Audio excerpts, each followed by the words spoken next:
土耳其的五代机进行了地面的滑跑，而韩国那边不久前它的准五代机，它不也进行了试飞嘛？现在咱们看到好像这个五代机已经可以遍地开花这个样子了，难道说这些国家可以强大到已经能够甩开美国了吗？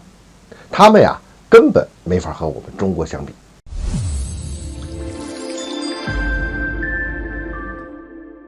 欢迎来到张斌观察，我是张斌。土耳其的五代机 TFX 呢，这就公开进行了地面的滑跑。我们注意看一下啊，这飞机它太像 F-22了，特别是正面的时候，那简直就是一模一样的。同样的，咱们再看看韩国以前试飞的 KF-21，那猛一看也是 F-22的亲兄弟一样的感觉。韩国和土耳其呢，先后搞出了自己的五代机，不过呢，韩国的 KF-21啊，它还没有做到全面的隐身处理。你比如说吧，它还没有机身弹舱，最多呢也就算个4代半吧。因为没有机身弹舱，你采用半埋式挂弹呢，实际上丧失了很多的隐身能力，而这隐身能力呢，是五代机的第一个首要的指标。总之，这两个国家搞来搞去，搞的速度还挺快，给人的一个感觉啊，它是要比着中国干了。就是你中国能行，为什么我们就不行呢？那么这些国家呀，在没有这个基础科研条件和齐全的产业支撑之下呢，那是不是真的可以甩开美国，赶上和超越中国了呢？答案是不可能。不但他们甩不开，反而啊，他会更加的依靠美国和西方的体系。他们就是在美国这棵大树底下好乘凉，而我们中国呢，则是一棵独立的大树。我们来看几个原因。第一啊，现在航空技术的发展和空战模式的变革啊，这个升级换代，这就变成了现在最迫切的需求啊。这也是对这些国家巨大的一个驱动力，要升级换代嘛。这五代机淘汰4代机、3代机，这是个必然的趋势了。那么未来怎么办呢？要么你只能买，要么你自己搞。而五代机呢，现在已经不再是什么绝密的东西啊，中美都在加紧研制6代机，因此呢，整机和技术的扩散已经是一个趋势了。第二呢，我们来看韩国啊。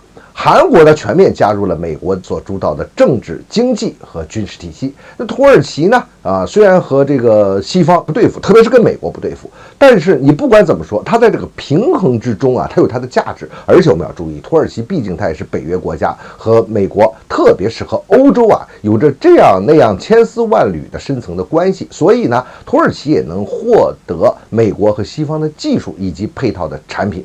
韩国背后啊，其实就是美国的洛马公司，就是个 F-22和 F-35的这个生产制造商啊。而土耳其呢，它得到了英国 BAE 公司的这个协作。你再看啊，他们这两国的这个所谓的五代机，其实是4代半的，应该讲哈。它这个飞机里边的这个发动机啊、航电啊，还有其他的很多设备，那不是美国就是欧洲的。两国的发动机，你看韩国用的是 F-404，土耳其用的 F-110，这都是美国的发动机嘛。韩国和土耳其呢都没有这个完整的航空科研体系和齐全的产业基础，那些理论研究它就更是做不到了啊！尤其是土耳其，那这个在工业方面比韩国差的更多了，他们没法从根本上啊，从基础技术上设计生产一架五代机。咱就比如说刚才提到这个机身弹舱，你要想隐身，必须得有机身弹舱哈。你看韩国的 KF-21现在还没有，但是他说以后再去搞机身弹舱这件事儿啊，不但对整机的这个结构的设计和制造要求非常的高，还要有一套复杂的气动设计，这牵扯到它基础理论的研究以及工程上